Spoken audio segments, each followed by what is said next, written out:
Imagine if tonight half the people you know simply vanished beneath icy waters. It sounds impossible, like a bad rumor that couldn't survive the morning. But it happened in a single night, under a sky so clear the stars felt close enough to touch. A ship that promised certainty met an ocean that owed no one an explanation. Picture the scale in your own terms.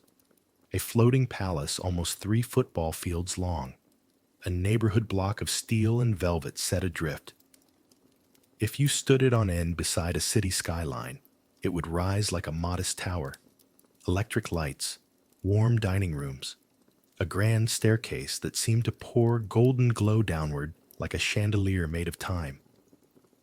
On board were people you'd recognize from your own life.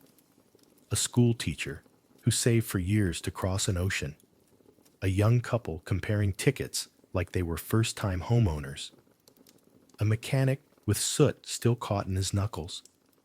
A violinist humming scales, half worried about tempo, not fate. They dressed differently. They spoke with other accents. But their hopes would fit in your pocket next to your phone. What you'll hear tonight is how a ship nicknamed Unsinkable became shorthand for overconfidence. How small decisions, hard steel, cold math, and colder water formed a chain that couldn't be broken. We'll follow the quiet messages missed in the wireless room, the lifeboats that looked plentiful until they weren't, the speed that felt like triumph until it sounded like hubris. We'll look at the numbers without drowning in them, at the people without turning them into statues, and at the way a single collision still sends ripples into our own century every time we trust a promise more than a plan. Now, ease into 1912 with me. Steam curling like breath in April air, the smell of varnish and fresh paint on a Belfast-born hull, porters calling names along the quay at Southampton, suitcases creaking, coal scuttles ringing, a brass bell answering the gulls. Lamps blink along the pier, humming with new electricity. Somewhere on the promenade, a boy presses his face to the rail, and the wind lifts his hair.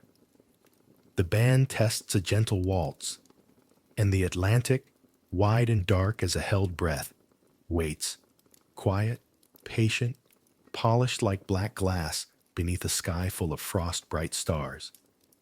At Harland and Wolff, the morning air is edged with chill, and it carries a busy chorus. The clack of rivet guns, the hammer's bright stutter, the deep bell thud of plates settling into place. Sparks drift like tiny comets before fading into the gray. The river smells of mud and tide. The yard smells of hot metal and wet hemp ropes. Fresh paint blooms sharp and sweet on the tongue. Men in flat caps move with practiced rhythm, sleeves shiny with grease, boots ticking on scaffold boards. A foreman barks a number. A crane swings its slow, deliberate arc, chains grumbling, hoisting a rib of steel that will become a corridor, a dream, a boundary between safety and sea. Somewhere, a boilermaker tests a seam with a brass hammer. Tap, tap, pause, tap, tap, pause, listening for the note that says the plate is sound. Fueled by tea, hard bread, and stubborn pride, they fit another panel, another 1,000 rivets, another length of promise. Step closer, and the whole tower's above, a black cliff that swallows daylight. Paint rollers whisper along its flank, leaving a slick, dark sheen that smells like sleep lost and wagers placed. On scaffolds, the world is a lattice of planks and rails, the air full of chalk marks and shouted measurements. Inside the unfinished interiors, carpenters shave curls of oak that fall to the floor like warm, fragrant ribbons. Varnish opens in the nose like a door to a new house. Electric bulbs and temporary cages hum with a tame golden halo, stringing light through a forest of beams. In this city of iron, everything is becoming itself. Stairs learning to rise, corridors learning to turn, rooms learning to hold breath and conversation.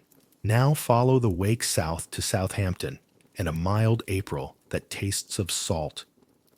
The docks bustle as if the town itself has leaned toward the water. Church bells answer the harbor's clatter, their round voices floating above the whistles of tugs. Porters call names in quick musical bursts. Cartwheels complain over cobbles. Trunks thump into piles. Canvas, leather, initials painted in block letters. Coal dust powder coats everything. A soft gray fingerprint on hats, on cuffs, on the handles of parasols. There's the smell of the sea, clean and metal bright. And drifting from the sheds, the sweeter notes of oranges and tea chests waiting to cross the Atlantic. Vendors shout for custom. A little dog barks at the woolly fringe of a steamer blanket. A gull lands on a bollard and watches the people who will become names in books, faces in family frames, stories told long after voices fade. Listen to the passengers cross the boundary between land and voyage. A steward's shoes drum a brisk code on the gangway. A child laughs, then hushes himself, sensing the seriousness of departure. A woman's hat lifts in the wind and settles again, a small boat righting itself. The brass on the railings glows like a promise, and as the ship's whistles unfurl their long, low breath, the crowd's chatter ripples and stills, then gathers once more, like the tide, like nerves. Ascend now into the hush of first class, where luxury wears the quiet confidence of old money and new electricity. Under crystal chandeliers, the light is sifted until it falls soft as flour. Carpets catch footsteps and return them subdued, a private rhythm meant for gliding rather than striding. The air holds a polite bouquet, beeswax from freshly polished paneling, French perfume breathing its floral consonants, the mellow smoke of Turkish tobacco braided with the orchard sweet curl of pipe leaf. Silverware glints in tidy ranks on linen that feels cool and immaculate under a fingertip. In a lounge, a clock ticks, the way a good conversation pauses, elegant, unhurried. A string quartet rehearses a waltz, violin bows skating, the cello's low warmth settling like a shawl over a chairback. A gentleman murmurs about a rival's stock price. A lady laughs just enough to be remembered. Here, comfort is curated, the angle of a chair, the weight of a teacup, the velvet of a banquette that forgives every long afternoon. Walk downward, and the air changes. Not lesser, only different. Closer to the sea and the honest work of going somewhere. Third-class corridors are narrower, the paint newer, the light steady and practical. The scent is simpler. Clean cotton from bunks newly made, steam from a pot of broth, a ghost of coal carried in on coats and boots. Laughter runs here with fewer guardrails, bright and quick around doorways. An accordion tries a tune that might be Irish, or might be a memory of one. In a shared dining room, cutlery clinks with an agreeable racket. A stew shares its pepper and marrow with the room. Mothers straighten collars and smooth hair with hands that smell of soap. A boy spins a cap on a fingertip like a coin he hasn't yet decided to spend. Hopes are packed tight as the trunks under the beds. Wages to be earned, letters to be answered, streets to be learned by the pattern of their lampposts. Between decks, the ship's heart is audible, engines speaking in a bass line you feel in your ribs. It's a comfort, that strong, regular pulse, like standing near a heavy clock that never cheats the hour. Everywhere, light writes its own scripture. On the promenade, it is glass bright, pouring through windows and across polished brass. In stairwells, it gathers in golden puddles under frosted domes. On the open deck, it scatters white across lifelines and deck chairs, sketching a map of shadow lattices that move with the sun. The sea answers in glints and muted slaps along the hull, a conversation older than charts. Somewhere deep, coal meets flame. Boilers breathe. Pistons translate fire into distance. Above, canvas screens snap once, then behave. This is where the temporal bridge spans, a crossing built of detail rather than instruction. Lean on the rail. It is cool, salt-grained, and steady beneath the palm. The evening has slipped into its softer register. Day's glare has folded neatly and been put away. Air moves across the deck with a gentler hand now, combing through hair, threading the smell of varnish with something clean and mineral from the open water.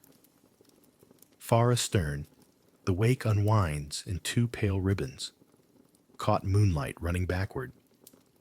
A steward passes with the practiced quiet of someone who knows how to be present without crowding a moment. Somewhere inside, plates are stacked with a careful porcelain chime.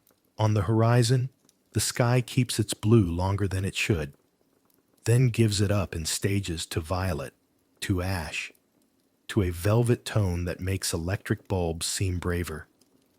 Voices grow rounder in the cooler air. A couple strolls in unhurried tandem, their conversation a low tide.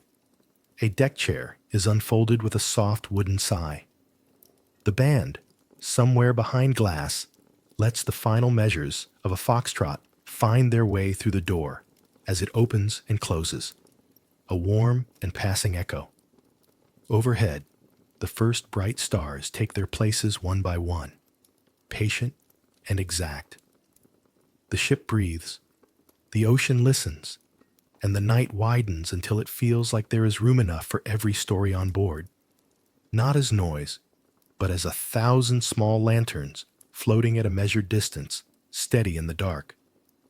His name, let it be something that fits in the mouth like a promise, was Aidan O'Rourke, 22 years old, with coal dark hair that never quite obeyed water and a habit of smiling without showing too many teeth.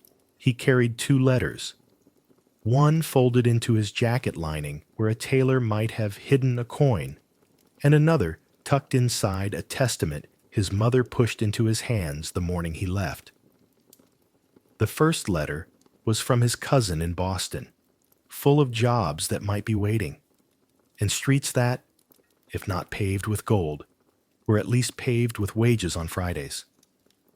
The second was from home, ink blotted in 3 places where his mother's hand had paused to think, to steady itself, to keep from saying too much. Aidan boarded at Queenstown, with the low, humming cheer that the Irish have for solemn occasions. A wake's laughter, a wedding's tears. The small boats had ferried them out, men and women and children in their best travel clothes, the kind that tried to keep up with hope. He had mended his jacket elbow twice and sanded the repair smooth so it wouldn't catch. The morning air tasted of salt and peat smoke and goodbye. Behind him, the slopes held cottages like secrets. Ahead, the ship rose in black and white, a hotel painted with confidence. He told himself he wasn't afraid. That word belonged to boys and to men who had no choices to oil their courage.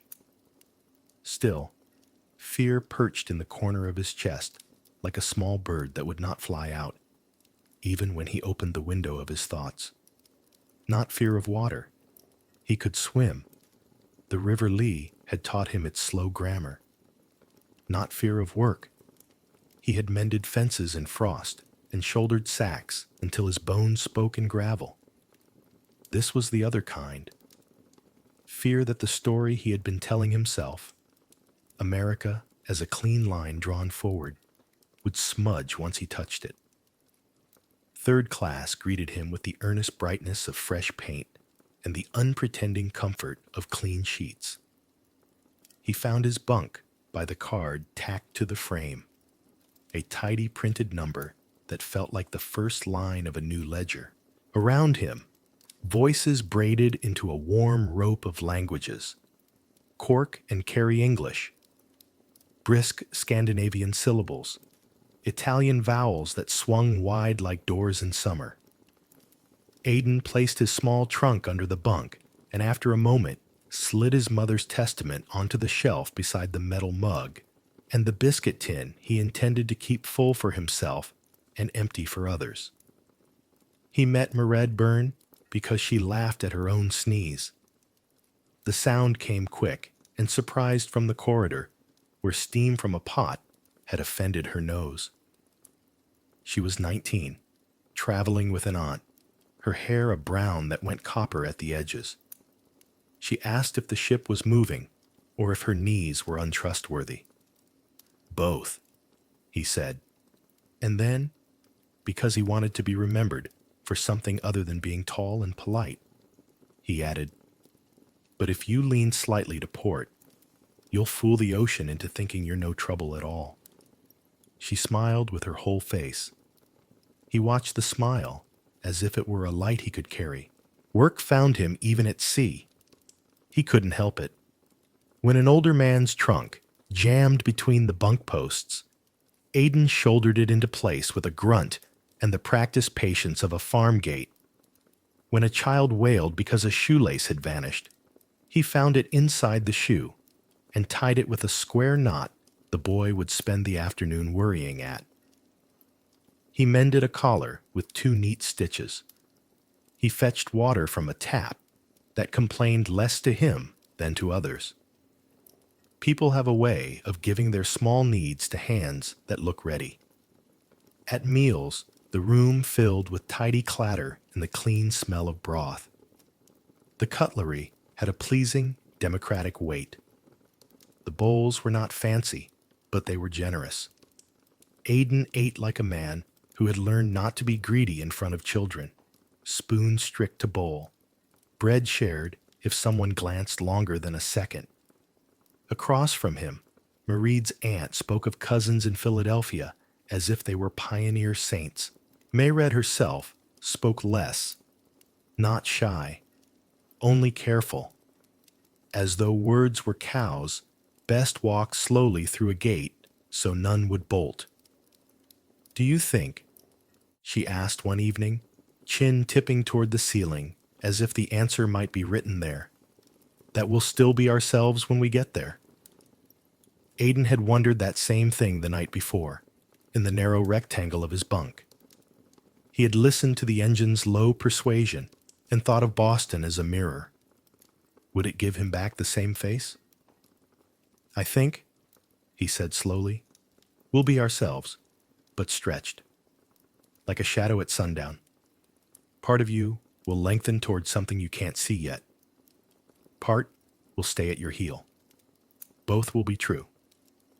He told her about working the fields near Blarney, about hands stiff from winter wire and the warm relief of a mug pressed to them afterward. He told her about reading the cousin's letter so often he had it nearly by heart, about factories and a room he could pay for with money that was his alone. He did not tell her the Fearbird thing. He wanted her to trust his steadiness first. On deck, the Atlantic widened into a kind of ongoing astonishment.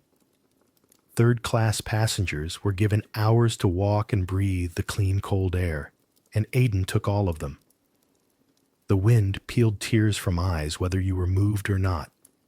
He leaned on the rail and felt the ship's shiver come up through his bones, a large animal running sure-footed beneath him.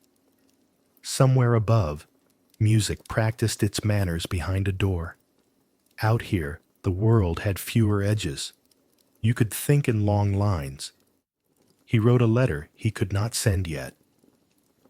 "Dear ma'am," he began, printing carefully in the way she preferred, as if each letter were responsible for its own posture. He told her about the food, so she would not worry. He told her about a Norwegian family with a child who kept dropping a wooden horse, and how each time the mother said, "Again," as if mischief itself were a good omen. He described the light on the water the way you describe a face you love. Not everything at once, only the details you don't want to forget. The white lace, the wake stitched behind them, the gray that wasn't gray, but a dozen colors pretending, the occasional green like a bottle held to the sun. He did not say that at night the sea looked like a black road that might forget you.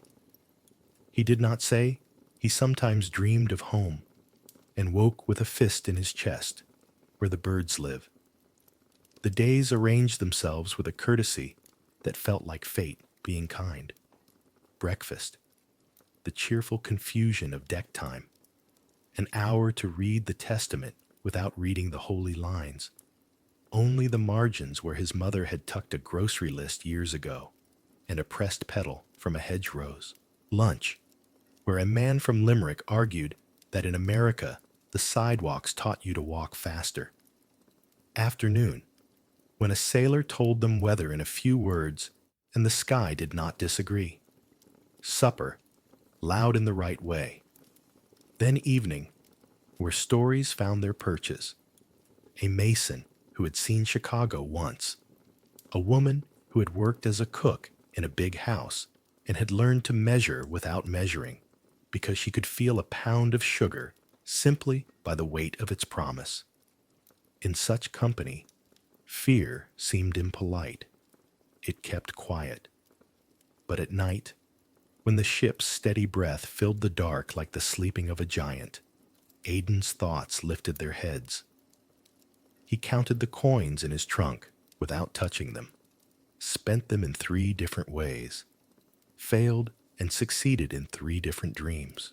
He pictured the cousin in Boston, Daniel with his springy step and his letter-serious voice, waiting at the foot of a staircase Aidan had never seen, in a street that smelled of meat pie and horse and something electric.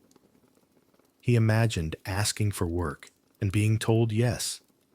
He imagined asking for work and being told no, but nicely, so that the no felt like a yet. "Do you miss it already?" Mirette asked one crystalline afternoon, when the sea lay down as if it had been told a bedtime story. Her scarf snapped once and settled. Aidan considered. "I miss the way the lane at home remembers my feet," he said. "But I don't miss the way winter counts your bones one by one." He grinned.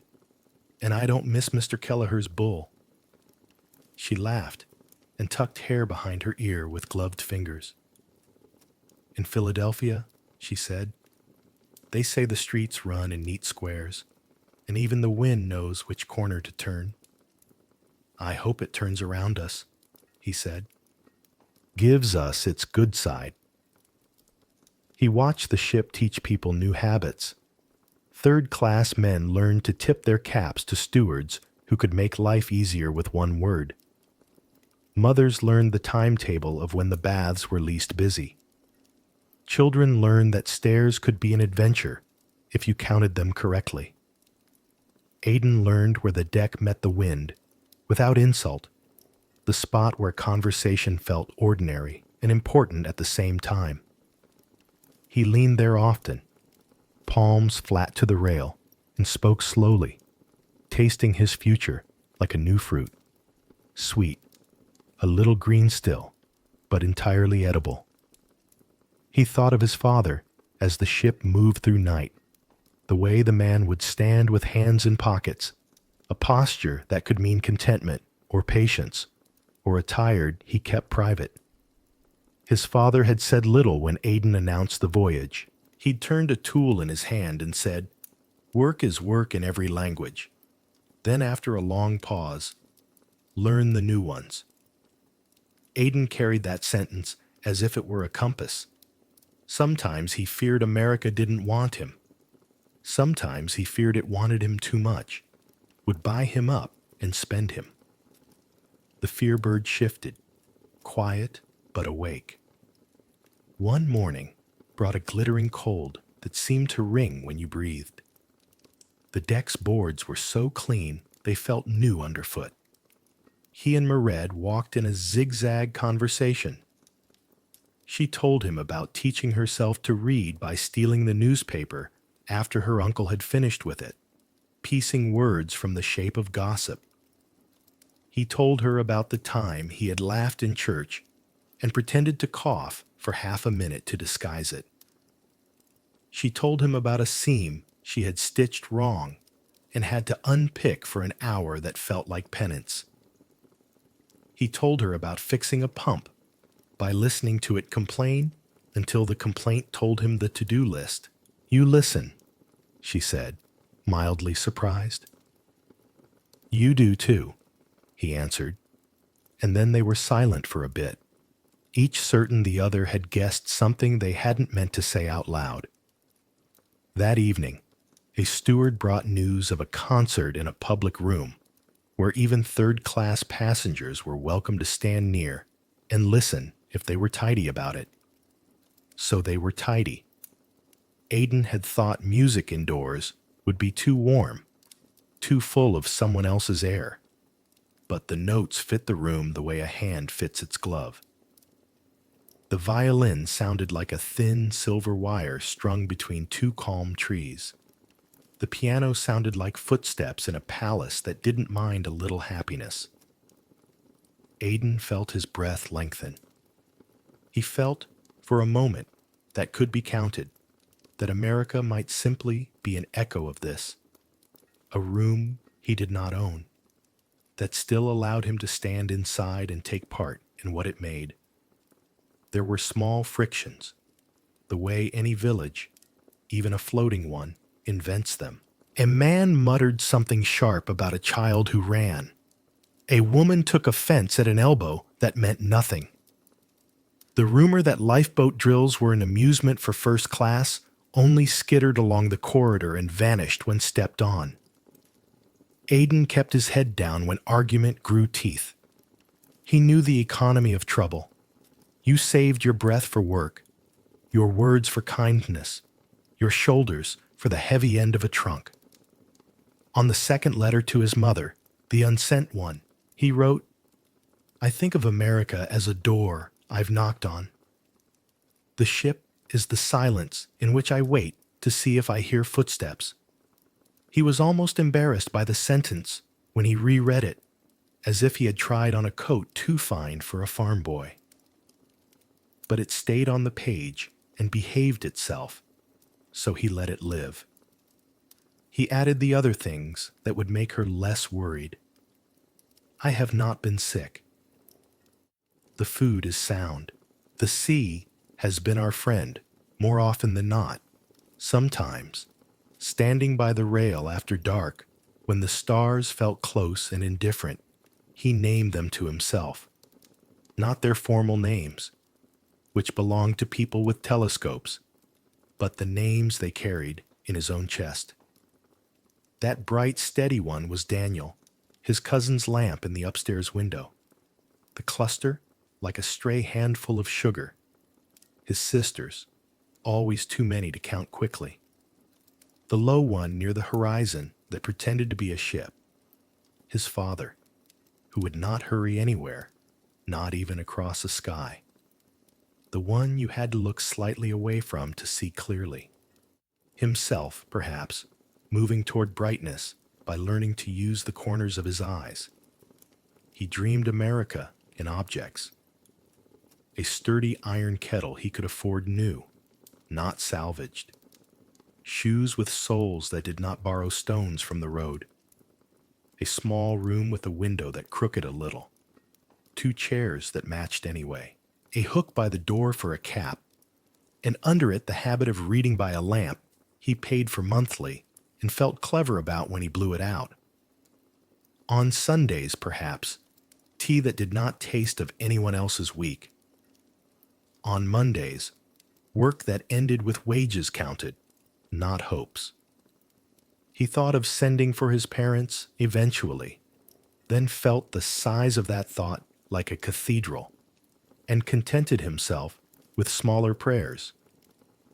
He did not know, could not know, that histories would weigh his voyage with meanings he did not ask to carry. He only knew the weight of his own trunk, the feel of the rail under a cooling palm, the way the future sometimes walked toward him with friendly hands and sometimes kept its distance, watching to see if he could be patient. On the fifth night, he woke in the quiet between ship sounds, the furnace's breath, the piston's reply, the gossip of water along the hull, and for a moment could not place the room. It happens, sometimes, when the dark more than belongs to itself, he listened for a familiar ache. The gulls that nest near the cliff at home, the creak of the lintel he bumped daily for a decade. None came. Instead, a new familiarity spoke. A Scotsman snoring in the bunk below, Marie's aunt coughing twice and not again, some distant door kissing its frame and letting go. He breathed, and by the third breath, the room was his again. He thought, for the first time without flinching, when I get there.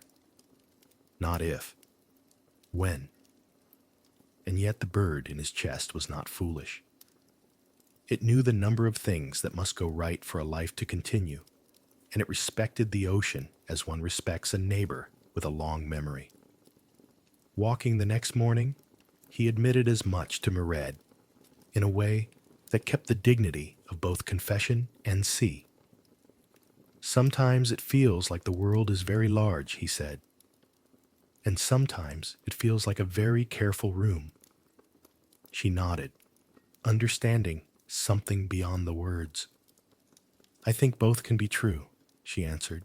Maybe we learn to move between them without making too much noise. He laughed softly. We, he repeated, liking the plural more than he meant to. The deck pitched a fraction, enough to write a small note in the body, and they read it at the same time and steadied their feet.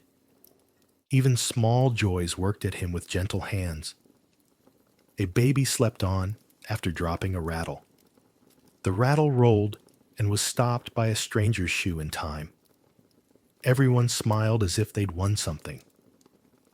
A steward, clearly promoted for kindness as well as tidiness, found hot water for an older woman's tea and made her day 4 times better with one action. A boy asked Aidan to teach him a knot that won't come undone when I don't want it to. And Aidan taught him a bowline. The rabbit comes up the hole, around the tree, back down the hole. The boy's mouth shaped the story until the rope obeyed. Aidan wondered if life might be taught the same way, by giving it a narrative that made the right shape feel inevitable. Nights, when music found them again, Aidan let himself imagine the work he would find. He could hear the complaint of a machine without taking it personally. He could carry more than a fair share when it mattered. He could be trusted to show up on time and leave on time and arrive the next morning like someone who understood repetition as a kind of prayer. He could become the kind of man who, when told, "You're a good hand," did not shrug it off nor preen, only nodded and did the next thing well. He spoke the thought aloud only once. "I want to be useful," he told Mered, and then blushed at the sound of it, too bare in the air. But she did not laugh. She said, "That sounds like a promise you make to yourself and keep in public." He looked at her hands, neat and clever, and thought that both of them were the sort of people who could keep such promises until they were habits, and the world leaned quietly against them. When the cold sharpened, they tied scarves higher and watched their breath write short-lived letters. The sea took on a darker metal, a sheen that looked less like water and more like the idea of distance. Aidan felt the ship's speed in his feet as a steady push, and, in his chest, as a desire to lean forward, to see around the curve of what came next. He held the rail until his palm warmed the iron. He felt, for a long humming moment, unafraid. And still, because honesty keeps a better fire than bravado, he acknowledged that the country ahead was not obliged to be gentle. It might meet him with weather and work and the slow arithmetic of being poor in a place that was busy counting other things. It might teach him by asking too much. It might welcome him exactly as promised. Probably it would do some of each, and he would have to learn, as his father said, the new languages of foreman, of rent, of streets that crossed at right angles and dreamed in different accents. He would learn them. He had already begun. On the last evening of this level stretch of the voyage, he stood again at the familiar spot where the wind did not quarrel. The sunset had been smudged by cloud, leaving a longer twilight, a softer edge to everything. Beside him, Mered leaned with the ease of someone who had made an agreement with the ocean. I will be steady if you will be magnificent. The ship's wake unrolled like a pale private road. When we are old, Aidan said, I hope we look back and say we were brave in the right places. And careful in the right places, she added. Yes, he said, and let the quiet, after the yes, stand as tall as anything he might have said next. In the margin of his letter, he drew a small box, 4 straight lines, a door. He did not label it. He did not need to. He closed the testament over it and thought of his mother's 3 blots of ink, of Daniel's quick stride, of his father's pocketed hands. He thought of the deck beneath his boots, and the long patience of water, and of the stars that did not argue with their positions. He thought of the way hope feels when it grows up, less like fireworks, more like a lamp you carry carefully in a hallway, one hand around the flame, the other feeling for the next doorknob. He was not a hero. He was a young man with good shoulders and an honest back, moving toward a city that owed him nothing and might still give him something the size of a life. He pressed his palm to the rail one last time and felt it answer with the deep, regular speech of power. Somewhere a door closed gently. Somewhere a spoon found a saucer. Somewhere a violin set down its voice to rest. And in the quiet that followed, Aidan rehearsed his first American sentence. My name is Aidan O'Rourke. He said it once, as if to the sea, and the sea, busy, immense, not unkind, kept his confidence. By day, the ship moved as a single creature. By habit, it lived as several. Its decks were stacked like ideas about the world, grandeur above, thrift below, and between them, a polite traffic of uniforms that knew which doors were theirs to open. Carpets grew thicker as you climbed.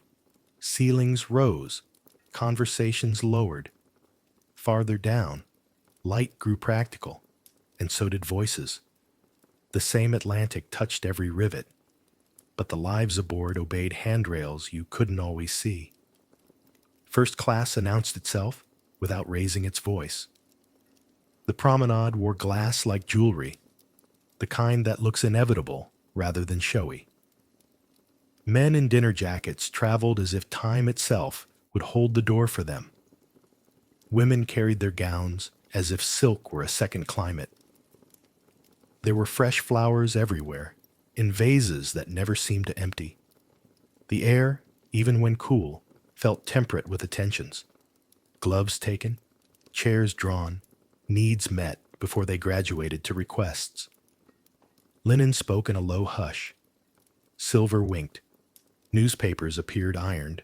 Money, old, new, confident, anxious, made a home of the ship as if the Atlantic were simply a scenic route between obligations.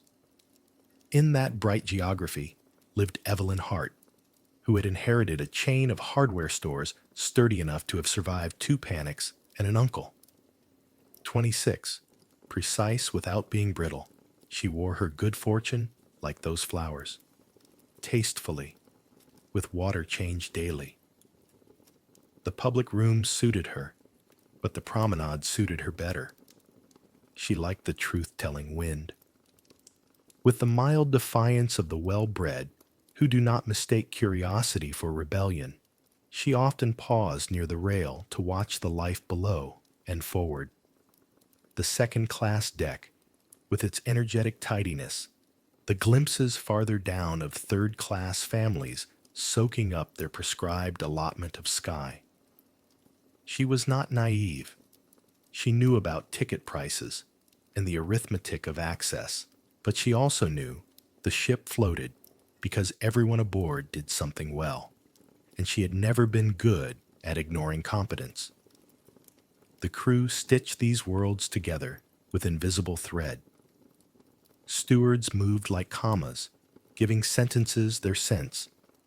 Firemen fed the appetite of distance below the waterline, where air trembled with heat and labor made its own weather.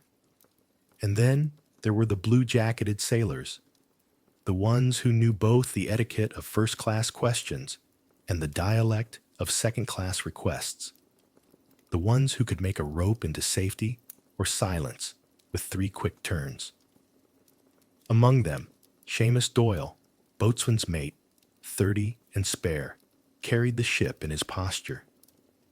His voice could travel without shouting. His eyes were trained to notice both a loose cleat and a loose story. He had learned the stubborn grace of discipline. You made the line fast because you were asked, and because things that held were a kind of mercy. Second class was a village with ambition and manners. It smelled faintly of ink and new suits, of soap and travel biscuits. You might meet a school teacher comparing timetables, a merchant's clerk reading about tariffs with unromantic zeal, a nurse with capable hands resting at last. There, Thomas and Lillian Pierce, newly married and not done being startled by the word, walked the deck as if the horizon had said yes to them personally. He was a junior accountant with an affection for clean ledgers. She had taught handwriting so beautiful it made even the boys try. They were going to visit an uncle in New Jersey, and perhaps to stay if the uncle's promised introductions behaved. Their rings clicked together sometimes when they held hands and then laughed at the sound. Barriers announced themselves politely, like rules in a well-kept library. Signs suggested where you ought to be. Doors yielded to some and paused for others. Staircases led to choices, and then to the explanations for those choices. It was not only about money. It was about the choreography of 1912. Propriety as architecture, class as a system of valves. Even when spaces looked similar, they echoed differently. First class returning sound like a compliment. Second class returning it like a good memory. Third class letting it fly forward into tomorrow. Aidan learned the map the way you learn a town, by walking into its edges and noting which ones yielded. Third-class passengers had a deck to themselves where the wind was honest and the sea easy to read. Their dining saloon was cheerful with clatter, their corridors bright enough for cheerful gossip. He accepted these with gratitude and without apology, but curiosity is a tide, and on one cool afternoon he found himself at the right-hand boundary of second class, where a steward with neat hair and kinder eyes than his jawline suggested offered a nod that said, "You've reached the frame of the picture." Aidan nodded back. He understood frames. He had built fences and mended gates. Boundaries could be respected without being revered. He leaned his elbows on the nearest allowed rail and watched the Life One deck up the way a man watches a good horse in a neighbor's field, appreciating the gait, not coveting the reins. He first saw Evelyn there, not because she wanted to be seen, but because attention finds competence. She had paused to write a line in a small notebook, some private census of ships and days, and the wind tried to turn the page. She pinned it with a finger that wore a simple ring not intended to impress, only to endure. Aidan recognized the gesture as kin to tying a knot, one quick, practical mercy to keep a thing from becoming a problem.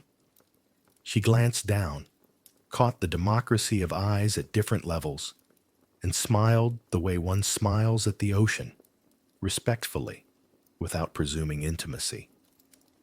The smile landed, not as an invitation, not as a dismissal, but as proof that the upper air could travel both ways.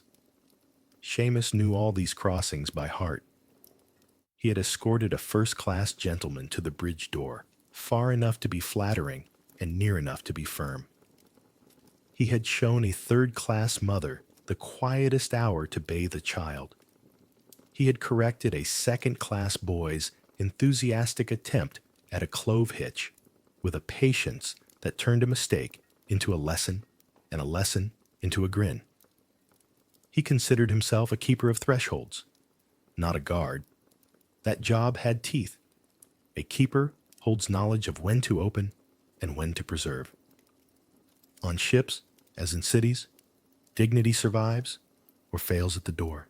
He met Aidan during one of those neutral errands that become conversations. A coil of rope needed dressing. Seamus's left hand had been nicked earlier, and the job would tolerate help. "Handy?" he asked, already knowing the answer.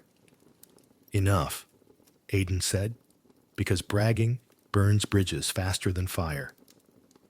They worked side by side, rope rasping in pleasant talkative loops against canvas.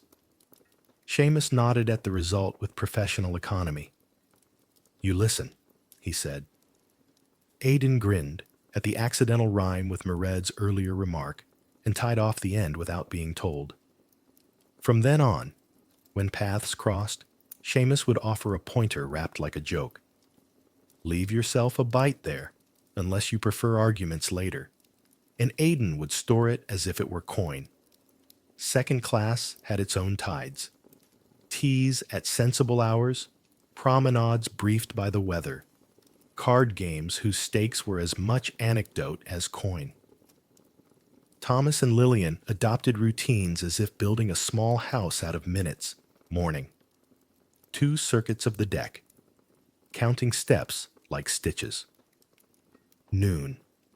A letter written together, each supplying a sentence and the other supplying a better one.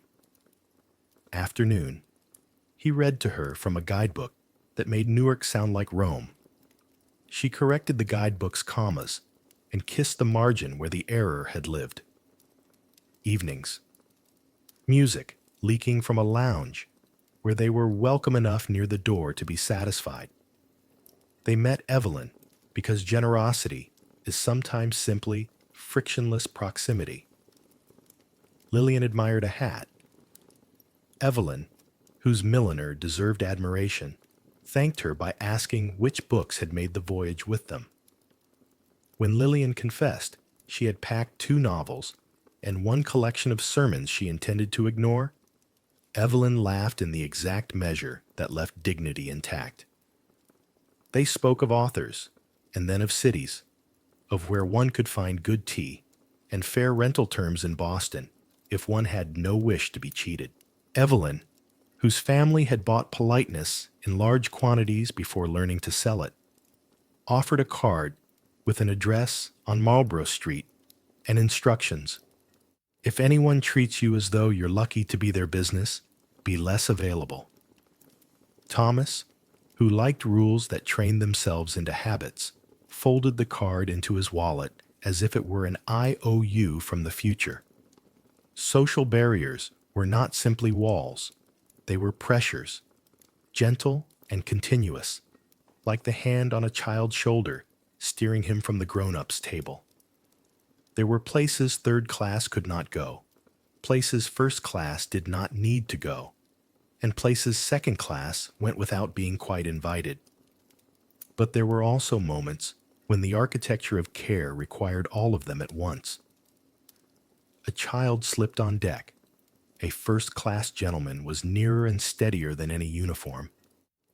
He caught the boy, steadied the mother with a "there we are," and stepped back into his assigned air as if nothing had happened. A tray went wide in a swell. A second-class man, Thomas, redistributed plates with the reflexes of someone used to paperwork that could be rescued if only you were quick. Seamus's nod from across the room said, "Thank you," with the minimum ceremony the moment could support.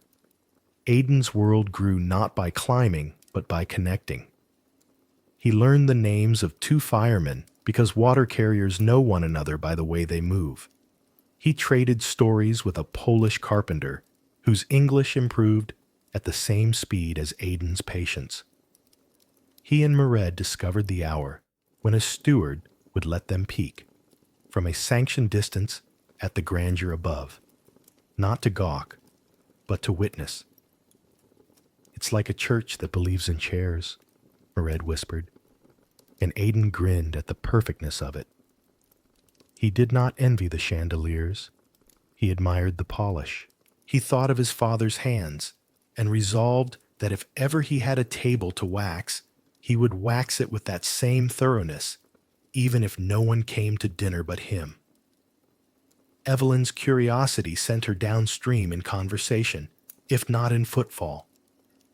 She liked to ask stewards where they preferred to stand in a storm, and then listen with a seriousness that made advice feel like a compliment.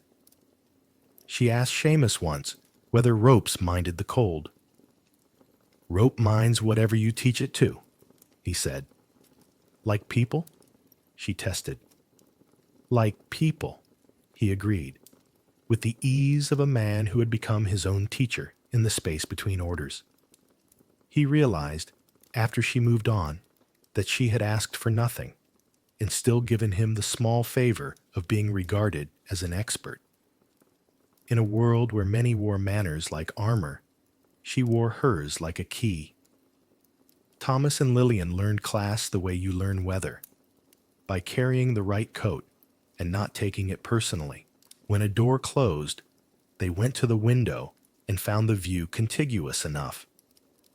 They discovered that a kind word to a steward at breakfast was repaid tenfold at supper in the currency of better seats and safer cups. They discovered that a steady stride announced itself as confidence and saved you from the sort of inquiries that turn into examinations. Their marriage, which had felt like a private country, found it could hold citizenship in the public life of a ship without issuing passports to anyone else. Sometimes the separations felt like stories the ship told to keep itself in order. A first-class child practicing a curtsy in a corridor, her governess correcting the angle of daylight between wrist and hip. A third-class boy learning the bowline from Aidan, fingers fumbling until the story of the rabbit and the tree turned muscle into comprehension. The same curve of learning, different metaphors. A lady in a fur that had annoyed its original wearer offered a glance that slid away from a smudge of coal on a steward's cuff. An older woman in third class offered that same steward half an orange from a paper packet and told him he looked tired. He was, and he ate the orange like medicine. The ship's design enforced distance. The ship's purpose mocked it gently by carrying every life forward under the same moon. In the evenings, when the air went sapphire and lamps woke, Aidan would stand at his allowed rail and, if the wind cooperated, hear the band from above and the murmur from within and the laughter from his own deck in one mixed music. He liked that best. It felt like a village after the day's quarrels. A tavern on one street, a lullaby on another, a prayer climbing a third. The Atlantic took all of it without comment and returned a single answer: distance, spreading like a tablecloth from the bow. Were there tensions? Of course, any crowded hope breeds them. A rumor that third class would not be permitted on certain Sundays to attend a non-denominational service drifted and was folded into facts by a purser who preferred accuracy to trouble. A man in first class scoffed audibly at the draft from a door held open too long by a steward carrying laundry for second class. Seamus, nearby, corrected the draft and the tone with the same movement of his hand. A second-class gentleman, fresh with his own importance, pressed for a tour he could recount later as if bravado were proof. The answer, delivered with politeness that ended the matter, reminded him that tours were not currency. And yet the ship kept making small mercies. Evelyn sent a book down, via a steward to Lillian, an essay collection with a spine that had already been broken, which is to say, improved. Lillian returned, via the same route, a sprig of pressed heather from a hatband, a thank you that smelled faintly of the hillside it once survived. Aidan helped a first-class gentleman retrieve a hat blown into an awkward corner by lying flat and reaching where dignity could not. The gentleman offered a coin that Aidan could not accept without changing the nature of the favor. "Then keep the story," the gentleman said, and Aidan did. It feels good to have saved someone's hat. On Sundays, the ship's pulse slowed almost imperceptibly, as if to honor human calendars. Hymns collected themselves in different rooms, words overlapping like lace. Aidan sang the low parts with the satisfying humility of a man who knows his note and holds it. Evelyn read prayers that asked for guidance, without suggesting God needed direction. Thomas and Lillian sat close enough for their silence to be a single thought. Seamus stood a half shift nearer the rail, the ocean's liturgy older than any printed page. If class divided them by habit, ritual braided them by need. Late one evening, Fogg wrote a brief paragraph across the bow, and then tore it up. The ship blew a polite warning into the nothing, and the nothing returned it honest. In that pause, before conversation resumed, the architecture of the voyage felt less like a diagram and more like a single room in which many windows had been cut. Aidan, at his boundary, thought he heard Evelyn laugh at something the wind misunderstood. Seamus, at his watch, counted the seconds between notes as he had been taught, and thought, as always, of rope.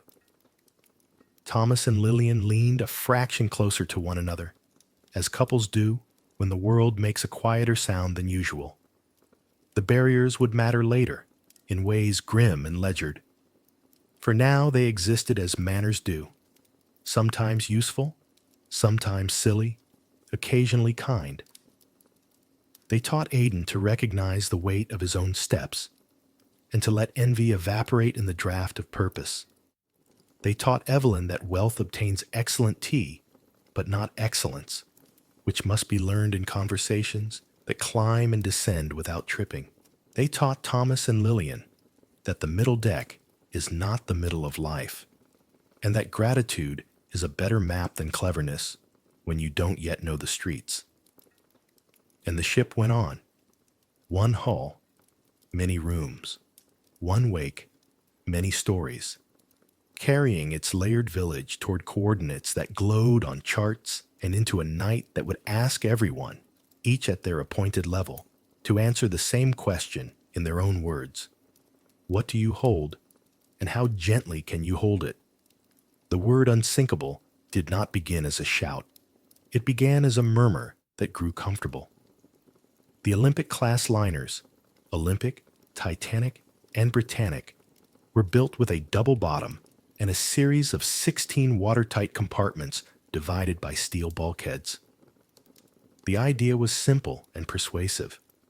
If the sea invaded one space, doors of steel would keep it from marching on. Calculations said the ship could stay afloat with any two, and under some conditions, four. Adjacent compartments flooded. Plans were printed. Faith followed the ink. No one intended a boast.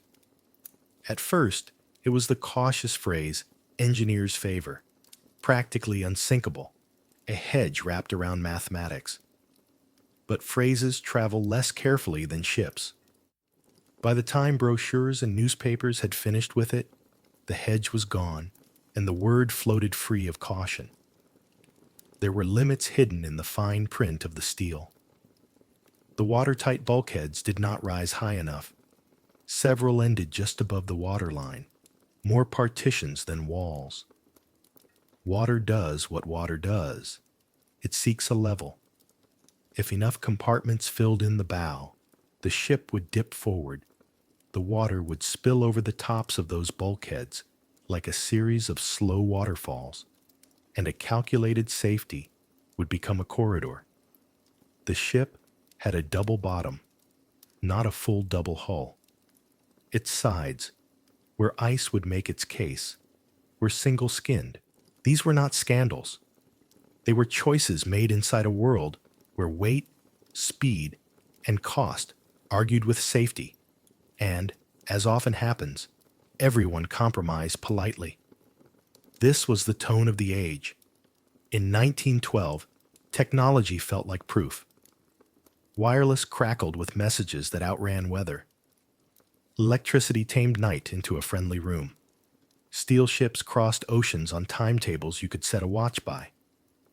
Cities wore elevators and electric signs the way young men wear confidence. Naturally, a bit too easily. In that mood, risk looked like an ancestor. Respected, but old-fashioned. Engineers were heroes with slide rules. Owners were impresarios staging progress. Passengers boarded not only a ship, but an argument that the modern world, properly arranged, could edit out catastrophe. So the Marconi wireless was fitted like a shining guarantee. It brought news, gossip, stock prices, and ice warnings. It also served the paying traffic of private messages, a small luxury that sounded like the future. That night, in the cramped heat of the wireless room, operators worked a backlog the way clerks in any busy post office do. Some ice messages were acknowledged, some set aside, some stacked beneath the small urgencies of passengers' words. It wasn't negligence so much as a system revealing where its seams lay. Safety depends not just on equipment, but on what the equipment is for in the minds of the people who use it. Speed carried its own persuasion. The sea was calm, the sky a bowl of silver pins. The ship was not racing for a record, but good time was a gentleman's habit, and the schedule had a subtle pride in it.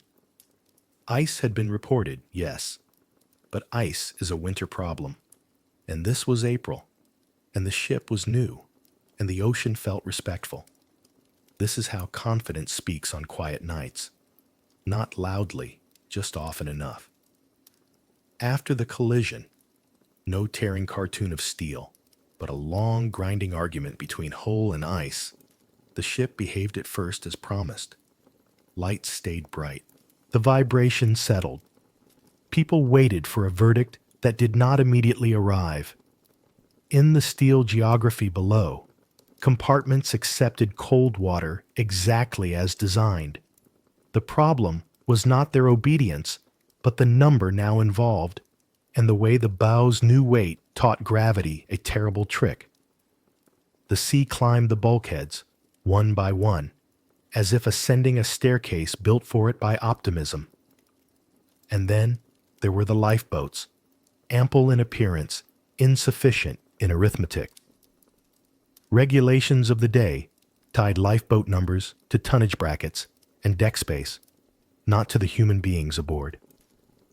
The law presumed ships were self-rescuing, and that boats were for ferrying, not housing, survivors.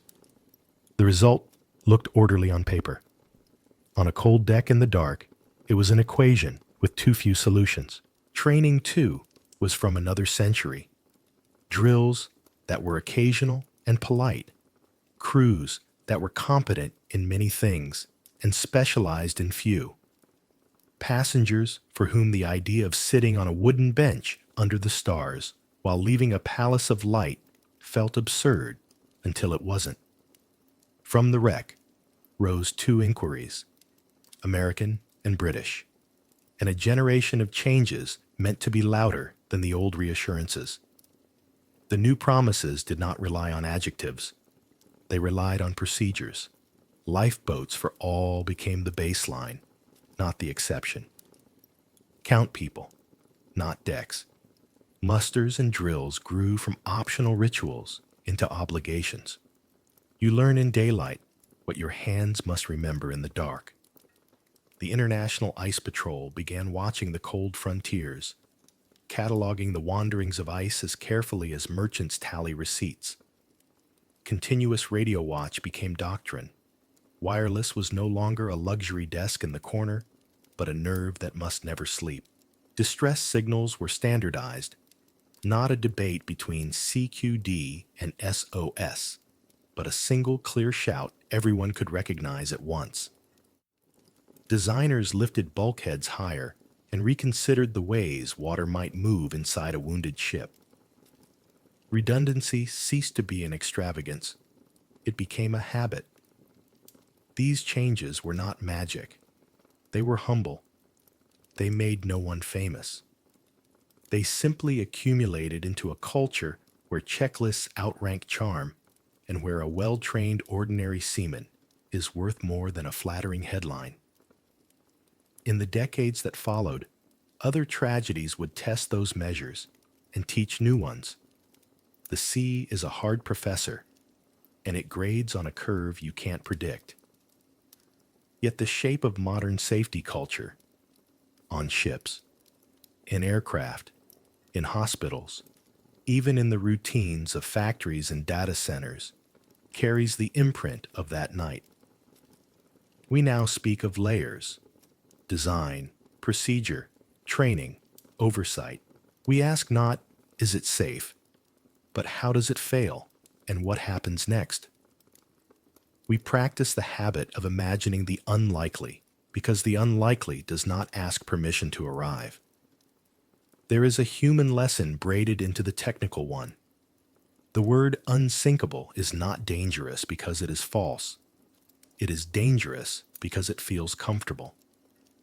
The mind loves a single word you can hold like a talisman. It takes more effort to hold a system in your head, compartments that must be high enough, radios that must be staffed enough, boats that must be numerous enough, crews that must be drilled enough. Safety is not one strong thing. It is many adequate things pulling together in the same direction every ordinary day.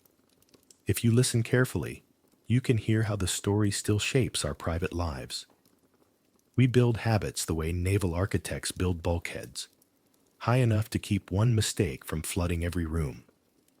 We keep spare keys and spare plans. We learn the difference between confidence and complacency, between speed and hurry. We resist the small temptation to treat warnings as inconveniences. We ask for the second set of eyes, the second check, the pause before the boast. And in the public realm, the echo is even clearer.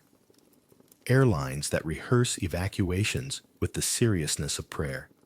Captains who carry authority but distribute responsibility. Control rooms where alarms mean action rather than theater. Industries where the phrase, lifeboats for all, has become metaphor and mandate. We accept delays that come from caution. We forgive the drill that interrupts a pleasant hour. We praise the professional who says, let's verify, when we want to hear, let's go. It would be tidy to say that tragedy cured hubris, but human nature is not so linear. We still fall in love with superlatives.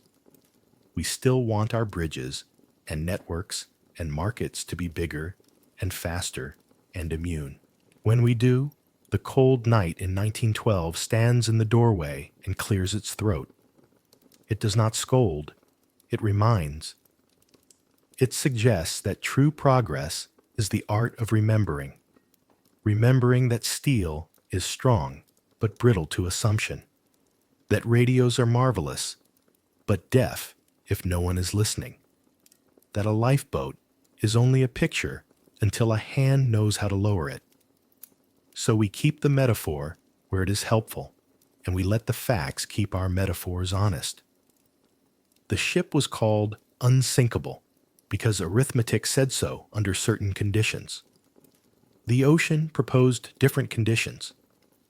Since then, much of what we call modern safety has been the ongoing task of closing that gap between the world as planned and the world as encountered, until, when something breaks, the break meets a net rather than a story. If you stand, in your mind, at the rail tonight and look out, the water is still the same black glass. Far off, in latitudes the ice patrol watches, bergs turn and travel by the quiet schedules of wind and current. Closer in, ships move under rules learned the hard way, their radios chattering softly, their drills routine to the point of boredom, which is precisely the point. And on shore, in rooms where other kinds of risk are managed, people trace checklists with fingers steady from practice, asking themselves the old, useful questions. What can fail? What fails if this fails? Who needs to know? How will we know? The bridge to now is not dramatic. It is built of ordinary planks, standard forms, repeated exercises, revisions after near misses, a culture that treats almost as instruction rather than relief. It is evening work, the kind done carefully, without applause, by stewards of many trades who understand what the sea taught with such cost. That safety is a conversation you continue forever, in calm voices, even when the night is clear and the stars are close enough to touch. The night had the clearness of something polished. Cold peeled the warmth off breath and set it briefly afloat. Above, the sky was a salted velvet. Stars pricked so sharply they looked like they might snag your sleeve if you reached. The ocean refused to be seen except where it was obliged, where wake whitened or starlight scattered. Otherwise, it was a black field, soundless in the way great things are when they don't need to explain themselves. Aidan stood at his familiar stretch of rail, the place where the wind and the ship had learned one another's manners. He pressed his palms flat, felt the steady hum beneath, a confidence you could stand on. Mayred tucked her scarf higher, the wool scratching pleasantly against her chin. "It's colder than the afternoon promised," she said, voice small and cheerful inside the scarf. "A different country," Aidan answered, and the phrase pleased them for no particular reason. Somewhere forward, the bells had rung their quiet arithmetic earlier in the evening. Half hours counted into a simple music. Somewhere aft, a door took a private breath and settled. From inside came the softened conversation of late tea and last hands of cards. The ship was wide awake and perfectly calm, like a town that trusts its night watch. Then the sensation, so slight it felt like a correction rather than an event. Not a crash. Not even the kind of jolt that gives furniture a reason to speak. More like a long finger running along the hull, testing it. A mild, protracted shudder, an undernote of grinding as if the ocean had cleared its throat. Aidan and Mayred looked at each other, the way people do when they want to compare what their bodies have already understood. "Did you?" she began. I did, he said. The hum resumed, as if embarrassed by its lapse. In first class, Evelyn paused with her notebook mid-sentence. The chandelier trembled by less than a thought, then remembered itself. Across the room, a gentleman lifted an eyebrow and set it down again. A steward's gaze went straight for the wall clock, with the reflex of a man who knows time is part of every answer. In second class, Thomas caught a glass with ordinary quickness. Lillian's hand stayed on his wrist a second longer than necessary, taking the measure of steadiness and keeping a little for herself. Below, where the ship did its thinking, Seamus felt the note more than heard it. He looked up automatically, the way a man does at the first drop of rain, not afraid, only attentive. The first messages passed in the subdued diction of professionalism. "Ice," said one. "A touch," said another, meaning not kindness, but contact. Doors learned new purposes, closing where they'd been open, opening where they'd been closed. The air gained a briskness that had nothing to do with weather. Aidan watched two sailors move along the deck, their bodies carrying an economy born of drills and days. He had learned by now that calm men moving quickly are the bellwethers of truth. When the order for lifebelts arrived, it did so in a tone you could obey without losing your dignity. People fetched them like sensible coats. Some laughed carefully, disguising the flicker of unwelcome thought. The calm was not an act. It was a habit. The ship, all light and assurance, did not look like anything that could be in trouble. That was part of the trouble. On the third-class deck, a steward with a face built for neighborliness showed people how to knot the ties so they would not rub.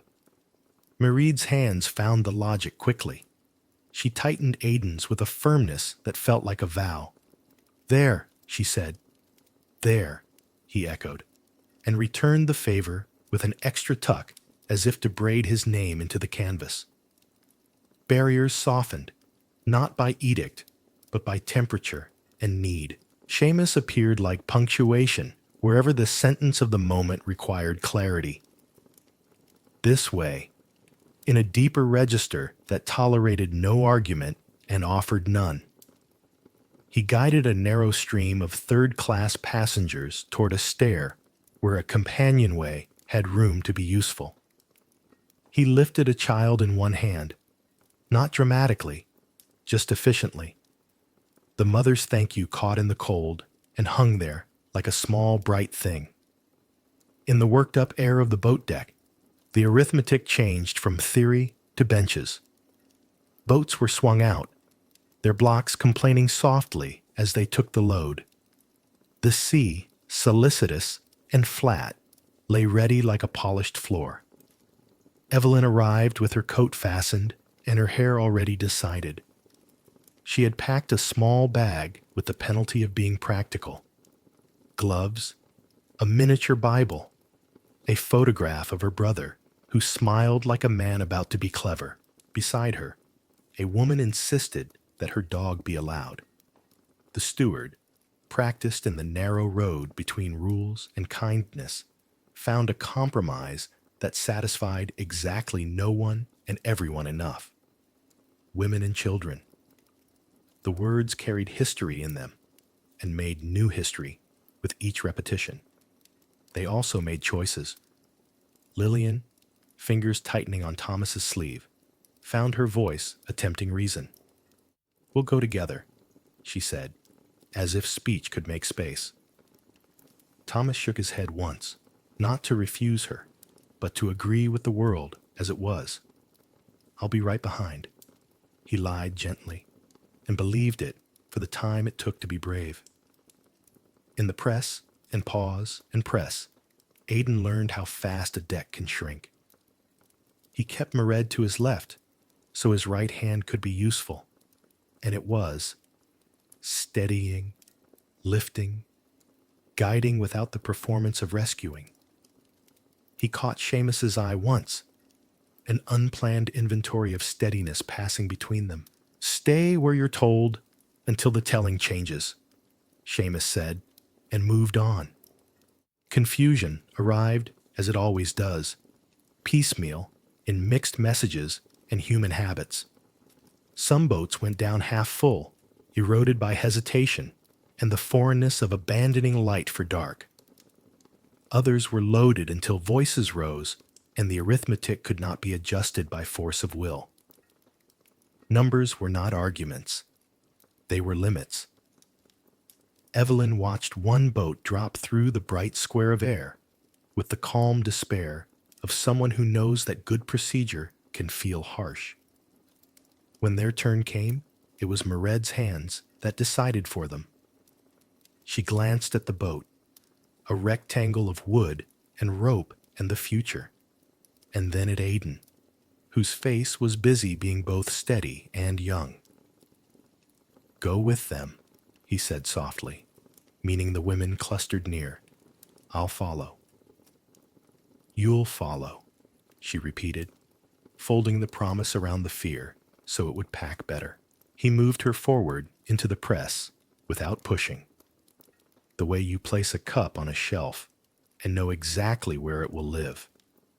Seamus's hand appeared at Mairead's elbow, a small guarantee. Evelyn, already seated, shifted her weight to make space that looked like it had always been vacant. Lillian's fingers slipped from Thomas's sleeve and found the gunwale. She sat because sitting is sometimes the bravest way to stand. The boat lowered. The world rearranged itself by feet and inches, the ship climbing into the sky as the boat descended into the sea's patient black. Aidan's last sight of Mairead before the angle made nonsense of faces was her mouth forming a word he chose to think was when, not if. Thomas's last sight of Lillian was her hat trying to lift off and her hand catching it, a domestic gesture that made him love her so fiercely his chest ached with it. Evelyn did not look up. She looked out, measuring the distance to the next sound instruction. On deck, the incline announced itself with a new grammar underfoot. The bow's persuasion became a proof. Light held, brass shone, and yet the ship confessed, tilting just enough that balance learned a trick it had not been taught. Music, courageous and exact, found a hymn with long notes you could hang on. People listened as if it were a handrail. Seamus tied, untied, retied. Rope obeyed because he asked properly. He sent another boat down with a sentence that ended in steady, and the boat obeyed the punctuation. Aidan remained among the men who waited, neither foolish nor dramatic. He helped where help had a place to sit. He braced a ladder for a man whose leg argued with him, wedged a door open with his shoulder, while a cluster of hands and coats passed through. He laughed once, unexpectedly, at a small joke that would make sense only to people who have stood on winter roads waiting for a cart that is late. The laugh steadied the men around him like a good nail driven true. Moments acquired the clarity of ice. A steward refused a bribe and accepted instead the task of carrying a message to a wife in a boat already gone. He tucked the sentence into his waistcoat as if words could be kept warm. A fireman, face smoked with labor, shared a flask with two strangers because there is a kind of sacrament that needs no priest. Seamus paused long enough to put his cap squarely back on his head. Order starts small. Thomas, by the rail that had lately been his ledger of calm, handed his gloves to a man older than himself, whose hands shook from more than cold. "I'll only lose them," the man protested. "Lose them then," Thomas said gently, and the man grinned as if permission were a gift. The angle deepened. The lights flickered once, not collapse, only a blink. like a great creature reconsidering, and then held. In that brief dimness, voices rose and fell, a tide inside another tide. Orders remained orders. The black water, so polite a floor earlier, waited with the patience of geology. Boats moved like commas away from a sentence they were not finished reading. When the end came nearer, it did so in stages, as endings do. Rooms remembered their emptiness. Carpets returned footsteps all at once rather than one at a time. The bow lowered its voice.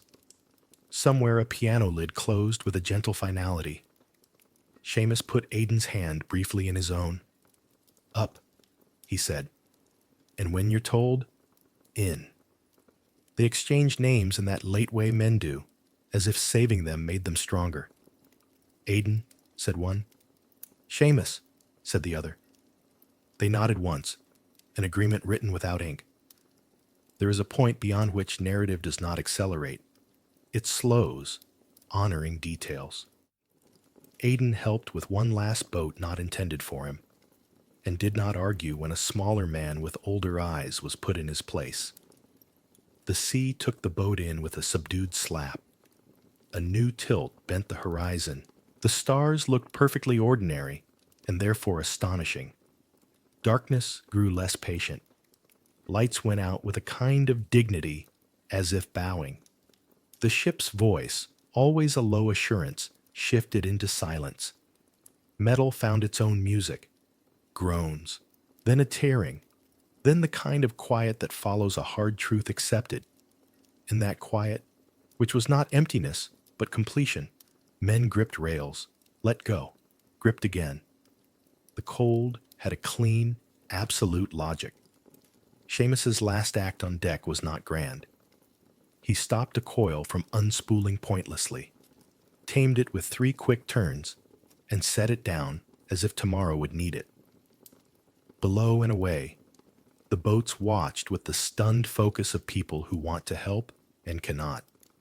Lillian counted breaths, because numbers were something she could keep. Evelyn whispered directions that did not presume authority. Pull together, rest together, look up when you can.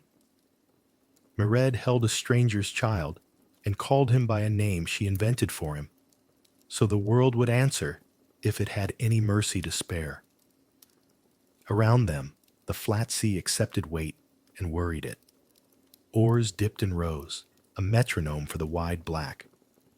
When the great body gave up and went, it did not shout. It exhaled, a long surrender that pulled air and water into a shape the boats would never forget. The sea closed as the sea always does, impersonal and exact. Sound thinned. Night, having witnessed what it had not asked for, resumed its earlier occupation of being cold and clear. What followed was not a scene, but many. Oars knocking against gunwales. Hands too cold for cleverness, learning slow competence. Faces turned toward a horizon that had stopped making promises. A lantern on a distant boat lifted and fell. A small star that had gotten the idea wrong. Voices called until calling was not useful. Silence spread in respectful layers. The sky remained exact in its appointments. Morning did what it always does, arrived without asking permission from the night. Gray gave up to pale. Cold persisted, but sight returned. Edges, distances, the new arithmetic of how many and where. Smoke on the horizon wrote the first sentence of rescue. The Carpathia appeared not like a miracle, but like an answer to a very old prayer. Ships find ships. Boats turn their bows toward it with the slow decisiveness of people who have learned that bravery is often the same as continuing. On the decks of rescue, kindness organized itself. Blankets, broth, lists, always lists. Names written and rewritten, because to be counted is to be restored. Lillian's lips, blue and stubborn, remembered her husband's joke about commas and corrected a misspelling because habit is a kind of shelter. Evelyn gave her coat to a woman who was shaking and did not try to give her the words to stop it. Coats can do what sentences cannot. Mired, hands cramped around a child now asleep, said the boy's invented name one more time, and then learned his real one from a grateful mother, and adopted that too, without complaint. News traveled the way it always does after midnight tragedies. First in numbers that guessed, then in numbers that settled. Stories grew quickly, and then learned to walk properly. The ship that had been a certainty became a past tense. The names of crew and stewards and firemen and officers braided themselves into sentences that would be told and told again, each time with the same respectful angle of the voice. Seamus Doyle's name would live mainly in the memory of those who moved because he moved them. Some names travel best that way. Thomas would be found among those who had not. His gloves, somewhere, warming hands that needed them. Aidan, young, strong, useful, would become a story Mired told carefully for the rest of her life. A light held at the right distance so it would not burn. She would say his name as you say a true thing quietly. The ship settled not only in water, but in memory. From it poured rules and patrols and drills, yes, but also a shape for grief that communities could carry. Church bells tolled in towns that had never seen an ocean. Newspapers learned to print diagrams that were not merely sensational, but instructive. Families framed photographs and placed them where light could find them mornings. The word unsinkable lost its casual tone. The word prepared grew a backbone. And in the private rooms, where survivors slept later on, the night of the clear stars visited without knocking. Sometimes it stayed only long enough to leave a thin film of salt on the throat. Sometimes it sat down and asked for stories and was given them. Boat numbers, hands held, the precise sound of oarlocks. Over time, those stories rounded their sharp corners, not from forgetting, but from the gentleness that comes with retelling. The ocean in them remained accurate and large. The people in them remained particular and beloved. This is the move from one life to many. From Aidan's steady hands to the habit of steadiness in strangers. From Lillian's grip on a rail to 1,000 passengers learning to sit in boats without argument. From Seamus's knots to checklists.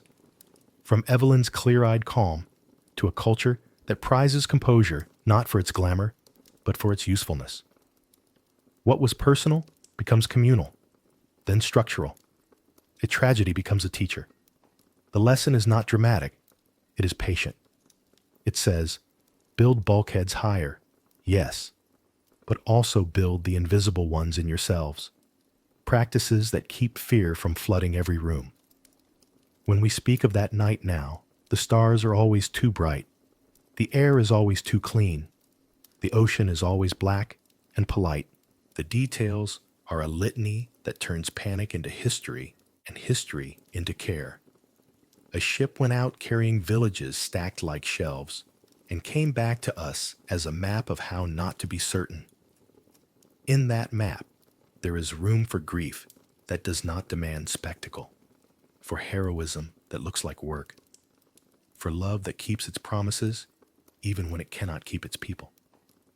Somewhere far below the moving lanes of later ships, metal rests in a dark that is not unfriendly, only complete.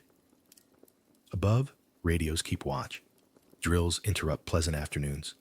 Boats swing out in practice that hopes to remain practice.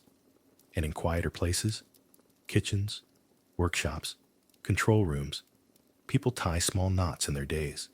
Check again. Count twice. Make space. We learned it on a cold, clear night when the wind wrote honesty across decks and the sea kept every secret but one, that nothing made by us is immune to the world.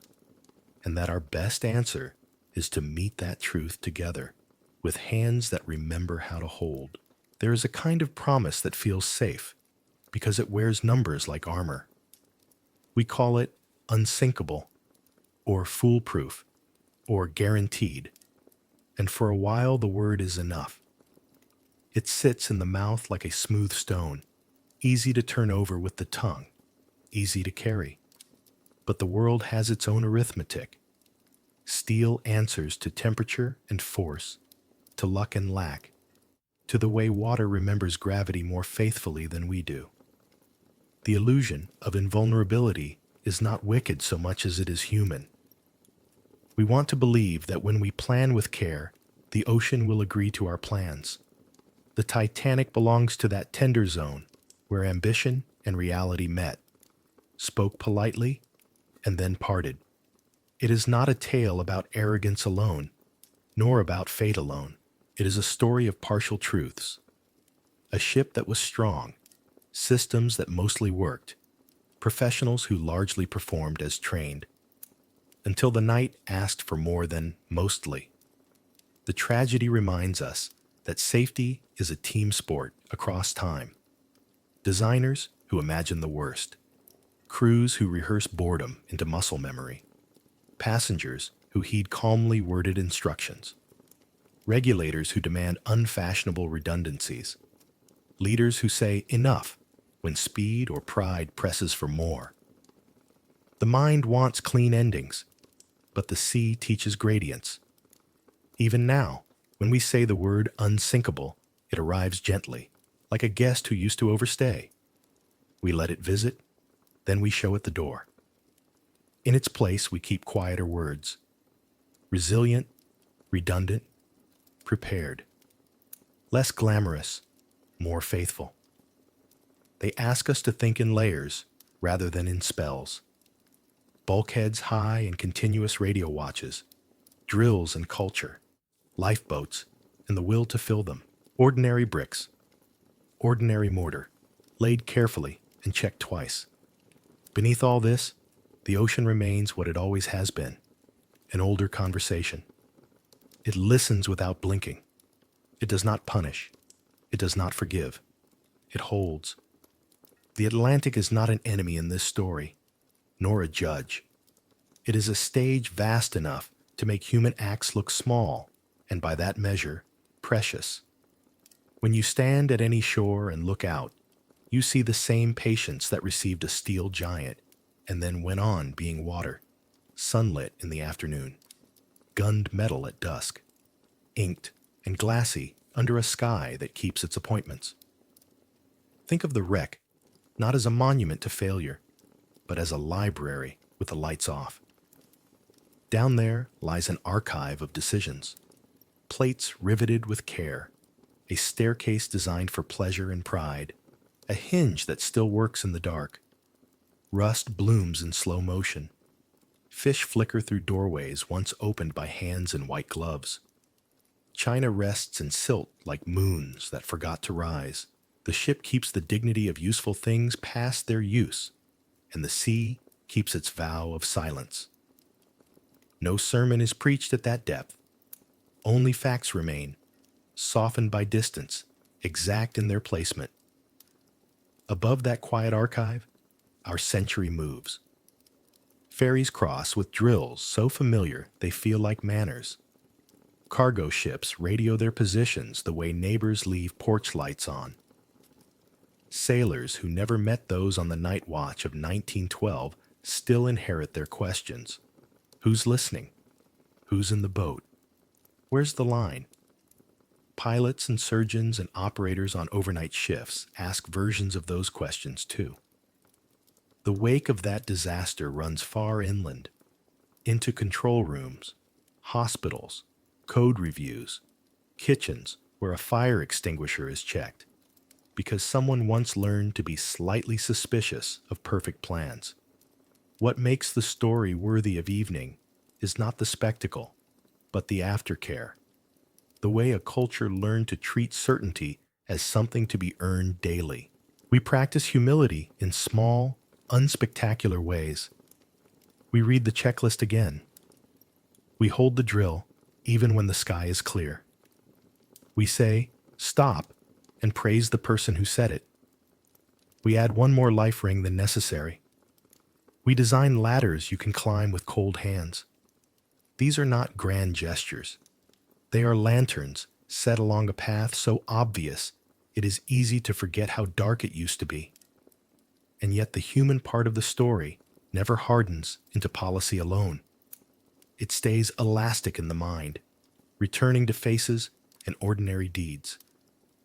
Aidan's steady hands, Seamus's 3 quick turns of the rope, Lillian's habit of correcting a comma even while the world rearranged itself, Evelyn's untheatrical kindnesses, which traveled farther than she knew. The night collected these small promises and kept them, the way a pocket keeps a coin warm. We honor them best, not by aping their drama, but by repeating their usefulness. A knot done right, a list completed, a voice made calm on purpose. The ocean, for its part, continues to receive and return light. On certain evenings, when the wind is down and the sun admits its defeat gracefully, the sea turns to polished slate and the sky seems to rest its chin on the horizon. A gull writes a brief sentence, then erases it with its own wing. Far out, a tanker passes, difficult to measure with the eye until its wake arranges the scale. If you listen, you can almost hear the slow applause of water on hull, a patience taught over centuries, renewed with every passage. Some nights, the stars feel close, as they did then. You can map your own neighborhood on them. This bright one is the porch across the street, steady as kindness. That low one is the corner shop that never closes. The broken cluster is a family trying to make a plan together. We have always done this, made a ceiling out of stories. The constellations above the North Atlantic have been asked to hold more than most. Navigators' hopes, lovers' signatures, 1,000 silent head counts. They keep their positions, not because we deserve fidelity, but because the universe attends to its own order. In that steadiness, there is comfort. Somewhere in it, too, is instruction. We cannot go back and unmake the night. We cannot finish all the unfinished letters. But we can let the lesson travel with us, folded into our daily motions. We can build our bridges and networks and neighborhoods with the memory that water climbs. Radios need ears. Doors need design. People need paths. We can teach children knots that hold and the stories that explain them. We can train ourselves to ask, before we praise a marvel, how does it fail? And after we name the failure, what fails next? Not because we are fearful, but because we are responsible. It helps to return, from time to time, to the image of the wake unspooling. 2 pale ribbons trailing behind a ship at dusk. The water closes and the line fades, but for a while you can see the trace, a signature written in temporary ink. Every life leaves such marks, some bright and noisy, some quiet and durable. The Titanic's wake still shows, if you know where to look. It is visible in regulations and inspections, in training manuals and cold water suits, in the habit of counting actual people rather than abstract tons. It is visible in a culture that has learned to let boredom be a feature of safety rather than a flaw. If you stand at a pier on an evening that has earned its calm, you might feel a small kinship with those who watched a city of light pull away and diminish. There's the same smell of tar and salt, the same creak of lines, the same arithmetic of distance. But now, because of what was learned, lifeboats hang in plain sight, more than enough. Drills interrupt the easy hours. Radios murmur into the dark without rest. The sea has not changed. The world around it has, a little. We have grown careful in public. Down in the cold library, the grand staircase sits with its wooden patience, a shape remembered by hands that once slid along its rail. The clock does not tick, and so time spreads out evenly like silt. Objects become their own memories, a cup that carried warmth once, a hinge that knew its task, a length of cable that no longer pulls. It is not a sad place if you allow it dignity. It is a ledger where every entry remains legible, where nearly and almost are shown for what they are, useful on Tuesday, insufficient on Sunday. The sea keeps the page, we keep the translation. And so, as the night in our story thins toward its softer edges, we let the tempo slow. Sentences shorten, images draw nearer, a quiet deck, a careful knot, an oar lifted, dripping like a wet clock hand, the horizon receiving morning, as if opening a letter. In the mind's eye, the water is smooth. The sky is patient. Below, a ship rests in the posture of completed effort. Above, another ship passes under rules learned the hard way, lights punctuating its outline, bridge watch steady, radios awake. The lesson, finally, is not a scold. It is a blessing from the future to the past and back again. May we be strong and suspicious of strength, swift and willing to slow, ambitious and anchored by care. May we step lightly on promises and heavily on procedures.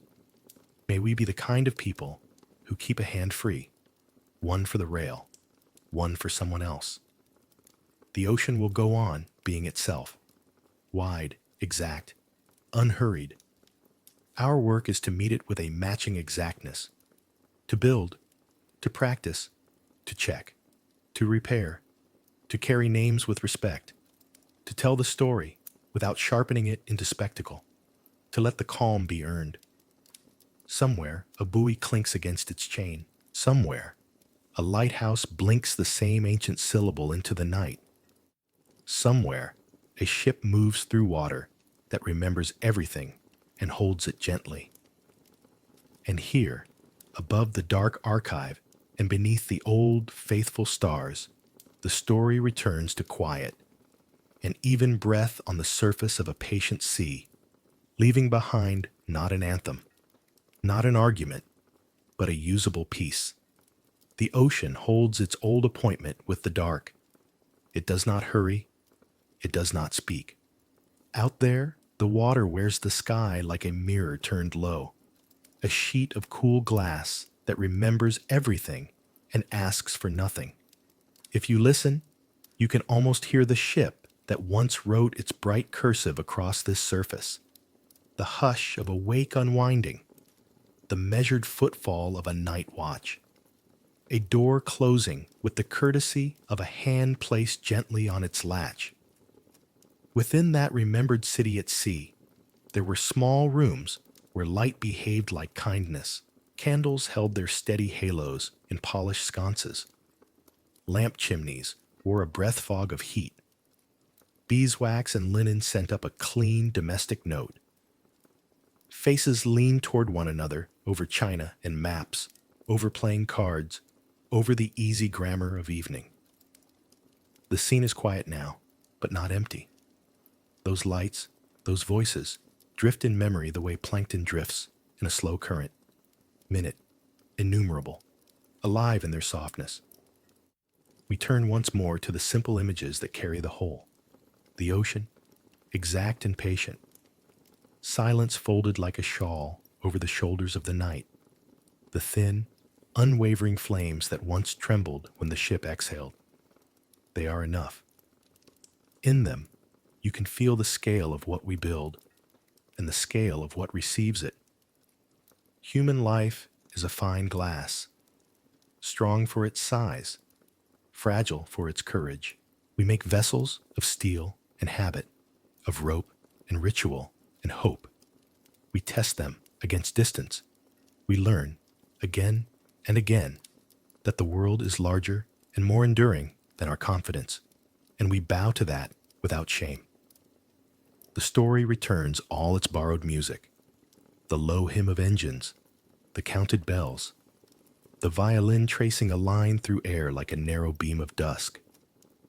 It gives the music back to the night that first heard it, and the night keeps it, as the sea keeps everything, gently, without commentary. Above, the constellations remain at their posts, old navigators resting with their instruments closed. Below, on the long, temperate slope of the seabed, the grand staircase sleeps, rail cool to an absent hand, wood patient as a promise that has finished its work. What we carry forward is small and precise: the names, the knots, the checklists, the pauses we teach ourselves to honor. We do not hold the ocean back. We meet it with lanterns and learning. And in private rooms far from the coast, we keep a little of that candlelight alive, in the way we count twice, in the way we say, "after you," in the way we place one steadying hand on a rail and keep the other free for someone else. There is no need to sharpen the final line. It need only land softly, like ash on water. The sea remains immense. We remain brief. Between us is a treaty made of memory and care. Ships pass now with more boats than stories, with radios that never sleep, with drills that interrupt pleasant afternoons. It is an ordinary miracle, learned from a night when the sky was cold and exact and the horizon kept its distance. So we let the scene stand, a calm surface, stars keeping their appointments, a long patience beneath. The last sound is the smallest, water touching water, a silver syllable repeated without end. The last light is the kind that doesn't glare, lamps trimmed low, the imagined glow of candles in cabins that no longer need them, a gentle constellation drifting where the ship once was. And so, in the quiet of the night, the Titanic rests still, deep beneath the calm waters.